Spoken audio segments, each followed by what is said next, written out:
Y dice que la revista Time suele hacer estos rankings, suele hacer estos listados de personas influyentes.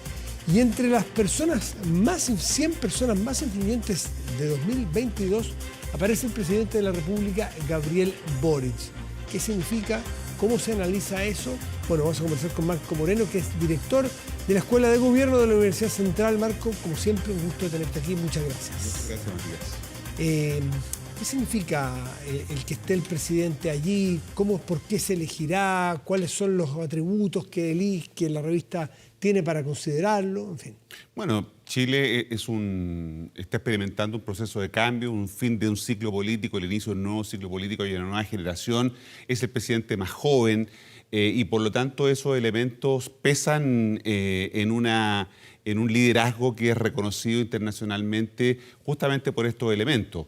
Sabemos que Gabriel Boric es un presidente que tiene un capital político que lo ha ido en las últimas semanas, ¿no es cierto?, desgastando un poco ese capital político, pero también tiene un capital simbólico y ritual importante, diría yo, ¿no? Eso lo construyó en la épica de la campaña presidencial y luego en el cambio de mando, ¿no? Y también ha cultivado, yo diría, una política de proximidad. Es un presidente cercano, ¿no?, del metro cuadrado. Estaba antes mucho más que ahora, pero estaba siempre cerca de la gente, buscaba justamente ese contacto y eso de alguna manera le permite conectar emocionalmente con muchas personas y eso la gente lo reconoce y lo valora, ¿no? De alguna manera eso es lo que ha construido esta suerte de visión que el propio ex premio Nobel Joseph Stiglitz decía que Chile con Boric se ha convertido en una especie de laboratorio mundial, social, económico, político, porque efectivamente se está llevando adelante un proceso de cambio. Todavía no sabemos cómo va a resultar, pero evidentemente hay algo de eso y eso es lo que construye un liderazgo de alguna manera que se proyecta hacia el mundo.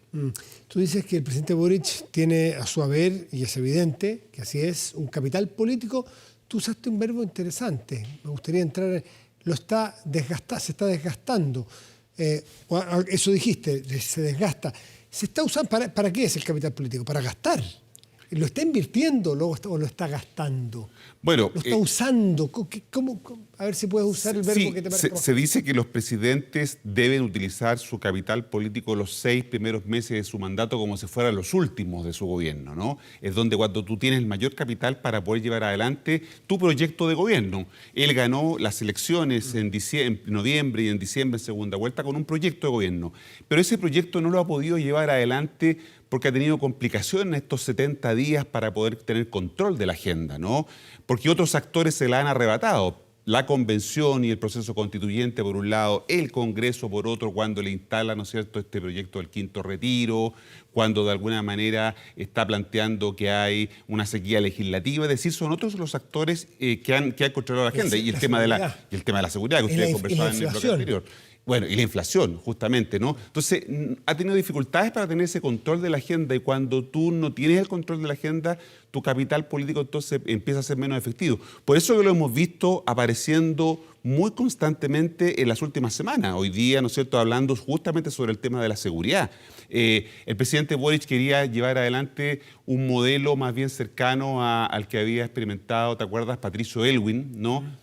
Patricio Aylwin fue jefe de Estado y jefe de gobierno, pero el manejo de la coalición lo delegó en sus ministros, en Kraus, en Benniger y en Correa, ¿no? Al principio Boric quiso hacer eso mismo, pero evidentemente las dificultades que ha tenido su equipo político, y hemos visto que ha tenido problemas la ministra Isquia Siches, el ministro Giorgio Jackson, para poder darle conducción a esta cosa bien inédita, porque son dos coaliciones que están sosteniendo un gobierno, ha hecho difícil y eso lo ha obligado entonces a tener que convertirse en líder también de su coalición. Y por lo tanto el gran desafío que tiene ahora es cómo de alguna manera cohesiona, fragua una coalición que le permita poder llevar adelante el proyecto de gobierno que todavía lo tiene muy complicado, ¿no? Claro, mucha crítica al presidente Boric o a su gobierno tiene que ver con que no logra atar o liderar la agenda. Eso puede ser así. Pero por otra parte, es interesante porque, a diferencia muchas veces de su propia coalición o su grupo de referencia ideológico y político, ha tomado decisiones que eran impensadas en él mismo y en su grupo respecto al tema de seguridad, por ejemplo. riesgo de que lo acusaran de vuelta de carnero, de hacer cosas que antes no hacía, porque entiende que ejercer el poder es una responsabilidad a la cual no se puede escabullir. Y eso también habla de un liderazgo de una persona que dice, yo antes decía A, ahora digo B. Críticame si quieren, pero hago B. Makes, estado de excepción, copamiento de makes. ¿Cómo ves eso? Bueno, Juan Domingo Perón usaba una frase que en realidad era de Aristóteles, ¿no? La verdad es la única realidad, ¿no? Y cuando tú te enfrentas a la realidad, a los hechos, tienes que enfrentar problemas, tienes que resolver problemas, evidentemente tienes que equilibrar convicciones con responsabilidad. No solo puedes gobernar con tus convicciones, ¿no?, que son importantes para darle conducción a un gobierno, sino que también tienes que de alguna manera balancearlo con la otra dimensión, que es la responsabilidad de las decisiones que estás tomando. Yo creo que de alguna manera el gobierno, y especialmente el presidente Gabriel Boric, se ha movido en esa dicotomía difícil siempre. Recuerda tú que Michelle Bachelet habló en su gobierno de realismo sin renuncia, ¿no? Y bueno, algo parecido a lo que estamos viendo acá. De alguna manera la realidad lo está confrontando con la necesidad de tener que enfrentar problemas probablemente que se veían de manera distinta o antes que asumieran el gobierno. El problema de la inseguridad ciudadana. Nunca se dimensionó el tamaño que esto iba a tener, y la profundidad y el efecto que tiene en la opinión pública. Eso, a juicio de un analista como tú, de un experto, ¿eso habla de debilidad o fortaleza de un líder? No, yo creo que habla de una capacidad para sintonizar y entender adecuadamente que tú tienes que gobernar justamente con estas dos dimensiones, ¿no? No puedes gobernar solo con convicciones, tienes que hacerlo también con responsabilidad. Esto lo decía Max Weber, en realidad no lo digo yo, pero de alguna manera son estos dos elementos los que te tienen que ayudar a enfrentar el complejo proceso de gobernar. Hoy día gobernar es cada vez más difícil. Naim también decía, cada vez más fácil ganar una elección, cada vez más difícil administrar el poder y más fácil perderlo, ¿no? Y por lo tanto, de alguna manera tienes que enfrentar esa complejidad con una ciudadanía también más demandante, más exigente, y por lo tanto estamos en un momento complicado en donde cuesta gobernar Chile, ¿no? El mundo. El mundo. Si uno piensa, bueno, ¿cómo lo hubiera hecho José Antonio Kast, por ejemplo, si hubiera ganado, si nos ponemos en ese contrafactual, si hubiera ganado él la elección? Probablemente hubiera tenido más problemas que los que tenemos hoy día. Entonces, está siendo difícil gobernar el país y por lo tanto hay que enfrentar ese proceso con nuevas lógicas. El gobierno ha tenido el problema que no tiene una experiencia gubernamental y eso se ha notado, ¿no? Se parece un poco, ¿te acuerdas?, a Piñera 1, que le costó al principio a ese primer gobierno. Mucha gente que venía del mundo privado. Venía del mundo privado. Esta gente viene del mundo no privado, pero viene del mundo de la sociedad civil, de los movimientos sociales, de los movimientos, ¿no es cierto?, que estaban en la calle. Y se ha notado la dificultad para poder sintonizar con lo que significan los asuntos públicos, el gobernar, ¿no? Marco, pasemos en los minutos que nos quedan al escenario 4 de septiembre en la noche. Está hoy día la dicotomía o las alternativas para muchos de decir apruebo para reformar. Bueno, algunos serán apruebos porque les encanta el borrador, esa es una opción. Otros que no les gusta tanto porque van a votar apruebo para reformar. Otros que derechamente dicen votemos rechazo, pero tengamos ya un plan B, y otros rechazar, bueno, no sé, otros que tendrán otras ideas, pero la ministra Camila Vallejo, frente a unas tentativas de la oposición a decir rechacemos, pero abramos inmediatamente a cómo vamos a hacer una nueva constitución, porque esta ya está muerta, lo dice la UDI, esta ya no corre, la vigente. Camila Vallejo hoy dijo, no hay más alternativas, hay apruebo y hay rechazo, cerrando la puerta a este plan B. ¿Es posible que un gobierno no tenga plan de contingencia, si es que se da la opción, porque está abierto el plebiscito, de que la noche del 4 de septiembre gane eventualmente el rechazo y que un gobierno no tenga formas o pensado cómo conducir ese escenario? Vuelvo a la frase, la verdad es la única realidad. Enfrentado en la noche, ¿no es cierto?, del 4 de septiembre a una derrota, evidentemente tiene que haber frente a esa realidad algo distinto que hacer. El propio presidente Gabriel Boric, la UDI, como tú decías, han señalado, y la propia ciudadanía en el plebiscito del 25 de octubre del 2020, ¿no es cierto?, dijo que no quería la Constitución del 80. Por lo tanto, no es racional pensar que en esa noche no van a pensar en alguna opción para enfrentar ese desafío. el poder constituyente regresa de alguna manera, ¿no es cierto?, al Congreso y por lo tanto hoy hay un espacio para que haya un acuerdo entre el gobierno y el Congreso para llevar adelante cualquier otra opción posible, desde convocar una nueva convención hasta llegar a un tipo de entendimiento. Como analista, ¿no te parece que un eventual acuerdo de eso tiene que estar, para la eventualidad, tiene que estar hecho de antes? Porque si el 4 de la noche se da la opción de que gane el rechazo, que empiece al día siguiente a negociarse en el Congreso, que tarde un día, 2 días, una semana, 2 semanas, y se genera alguna incertidumbre, ¿no es más prudente tener conversada esa eventualidad antes entre los sectores políticos? Yo creo que sí, y yo creo que esa conversación probablemente se está dando. Se ha dado. No creo que no sea un escenario posible.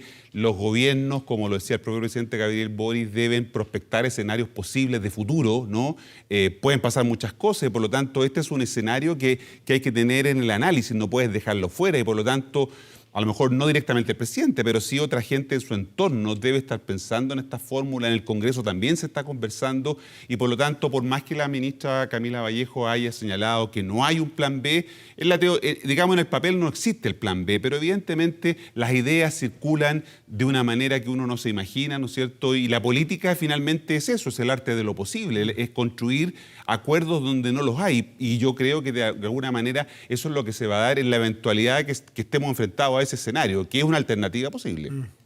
¿Cómo estás viendo tú los escenarios electorales y cómo estás viendo el último proceso, la última parte de la convención, que ya está en armonización, en transitorias y en preámbulo? Bueno, estamos en un momento que se le denomina el momento interpretativo, ¿no? En donde mucha gente empieza a interpretar lo que está escrito en el texto y vemos, ¿no es cierto?, en los programas de televisión, en los matinales, en las radios, en los medios escritos, intérpretes de lo que allí dice, ¿no? Y hay intérpretes en un sentido y intérpretes en otro, ¿no? Del mismo principio, del mismo artículo. Por lo tanto, esta es una etapa complicada porque empiezan a aparecer quiénes son los que efectivamente están señalando lo que allí se dice o lo que se pretende, ¿no? Y eso es lo que da pie a un escenario de disputa. Aquí lo que vamos a tener es una disputa fuerte, dura, que no solamente se va a dar en los medios de comunicación, sino que se va a dar en la sociedad en su conjunto y vamos a enfrentarnos a un escenario de polarización. Es normal que esto ocurra, estamos a 100 días del plebiscito y por lo tanto esto va a ir increciendo conforme vayan pasando los días. Y por eso este momento interpretativo es tan importante, ¿no? ¿Quién tiene la razón o quién interpreta adecuadamente lo que dice allí para que las personas nos hagamos una convicción respecto de eso? Recordemos que estamos en una democracia ocular en donde la gente se hace una idea a partir de lo que ve. Lo que tú puedes decir respecto de un artículo, tú que eres una persona influyente, un periodista influyente, ¿no es cierto?, va a ser importante para muchas personas. Pero yo puedo decir respecto de eso mismo otra opinión, ¿a quién creerle?, ¿no? Y ahí está el problema, ¿dónde queda la verdad en este proceso? Es lo que se va a estar jugándose en estos días de aquí al 4 de septiembre. ¿Y cómo estás viendo la parte final de la convención? Bueno, yo creo que la etapa de armonización y de los transitorios, que creo que es la más importante, más que la armonización, creo que la transitorio es clave, porque de alguna manera ahí se van a resolver muchas dudas que tenemos respecto de cuánto duran las autoridades que ya fueron electas, se va a seguir gobernando a través de decretos con fuerza de ley o se va a gobernar con el Congreso. Son las dudas que tenemos y por lo tanto va a ser muy crucial lo que esa comisión de los artículos transitorios pueda establecer y es muy importante para hacernos también una opinión respecto de cómo votar ese 4 de septiembre, también en lo que digan allí en el trabajo que está haciendo la Comisión de Armonización y Artículos Transitorios. Marco Moreno es director de la Escuela de Gobierno de la Universidad Central. Gracias como siempre por estar con nosotros ayudándonos a entender, mirar mejor lo que ocurre con tu análisis. Gracias, Matías. Buenas noches. Buenas noches.